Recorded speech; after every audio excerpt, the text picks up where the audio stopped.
All right, this is one more review on how we get the coordinates of the points on a unit circle. A unit circle is a circle with radius 1 and center 0, 0. Its equation would be x squared plus y squared equals 1. hk would be 0, 0, and the radius would be the square root of 1, which is 1. Now, to get points A, B, and C, we're going to use our special right triangle knowledge.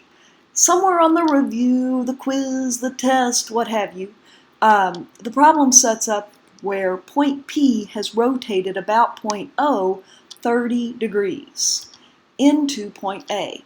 And now we want to know, what are the coordinates of point A? Well, think about this right triangle. This segment right here is 1 in length because it's the radius of the unit circle.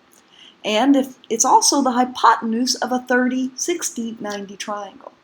So if the radius or the hypotenuse is 1, the short leg, which is this red little segment, would be half of that. So the y-coordinate here is 1/2. The distance from O to the point that I'm pointing to with my cursor would be 1/2 times the square root of 3, or the square root of 3 divided by 2. So that's how we're getting A's coordinates, which are square root of 3 divided by 2, 1/2. To get B's coordinates, we rotate point P 45 degrees. And we're using the same type of concept.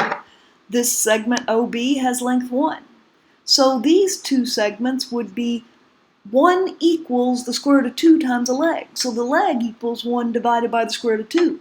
We don't leave our representations 1 divided by square root of 2. We rationalize the denominator. So we say that's square root of 2 divided by square root of 2, comma, square root of 2 divided by square root of 2.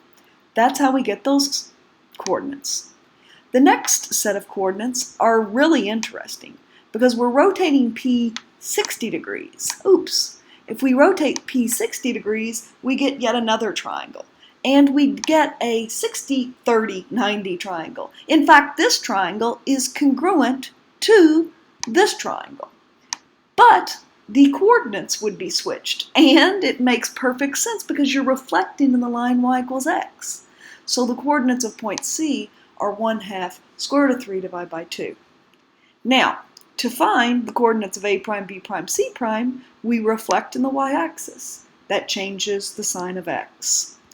To find the coordinates of A double prime, B double prime, C double prime, C double triple prime, B triple prime, A triple prime, we just use our knowledge of reflections.